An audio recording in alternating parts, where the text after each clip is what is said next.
So it's late summer, early fall here, and this is an Aronia that I actually did a mound layering of the original bush probably like 2-3 years ago, and it fruited for the first time this year, and it's also shooting off these little stolons.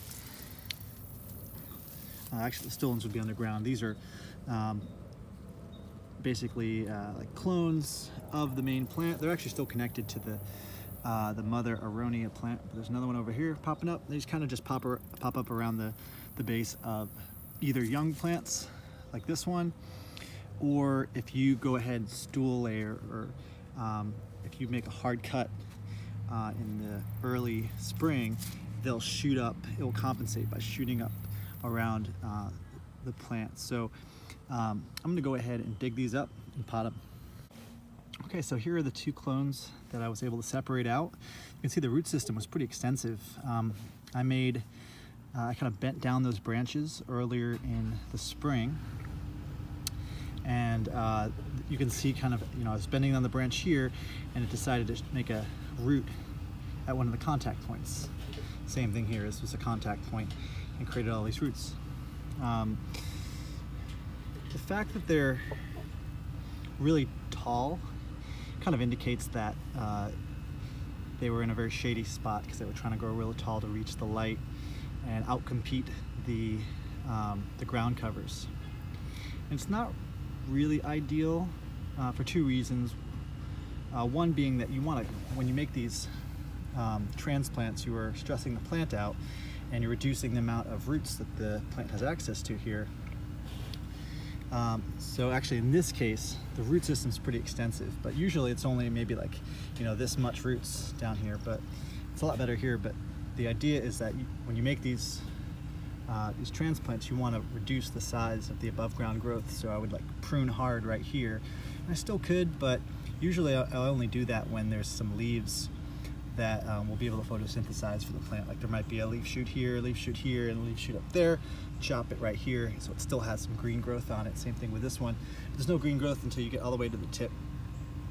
So I may actually, because it doesn't have that green growth on the bottom, and because the root system's pretty extensive, I may actually just leave it as is and not hard prune it.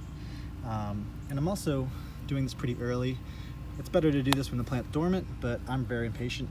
And also the other thing, I'm impatient, so I didn't take a lot of care when I was removing these from the ground. I did a lot of ripping, but as you can see, Aronia is very vigorous. None of the roots actually ripped. I was able to pull the entire root from the ground, and even the light fibrous roots weren't affected by it. So this plant, these are going to survive really well, I think. So I'm going to pot these up. Okay, so now I have them potted up. I added a product called Mycos, which I threw around here somewhere. Oh, it's right here. And it's a mycorrhizal fungi that's supposed to help the roots. I used a lot of it in here. Probably didn't need to use it that much. But I don't know if Aronia associates with mycorrhizal fungi. But if they do, they'll be happy because I gave them plenty of mycorrhizae. So it's generally a good idea to try that out with most woody perennials and trees. And the mix is just a third coconut coir, a third perlite, and a third compost. So I'm gonna finish potting them up, stick them on this is the north side of my house, so it stays shady and warm for the rest of the season. It's a good place to put plants that are being transplanted or are being hardened off. And I might actually try doing an approach graft, or I don't need to graft these, but I'll explain what that looks like. So this plant and this one is actually the same variety, spiking. And so if they were different varieties, one thing I could do to graft without even having to make any cuttings of any plants, is I could actually find a way, if this was smaller, secure it to the mother plant and basically bend this plant to touch the mother plant, graft it, wait for a couple months, then I could separate and make the cutting, and it will be a lot more successful because you can do that during the growing season.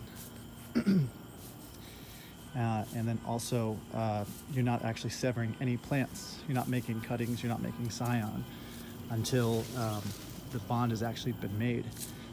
So it's a really powerful technique.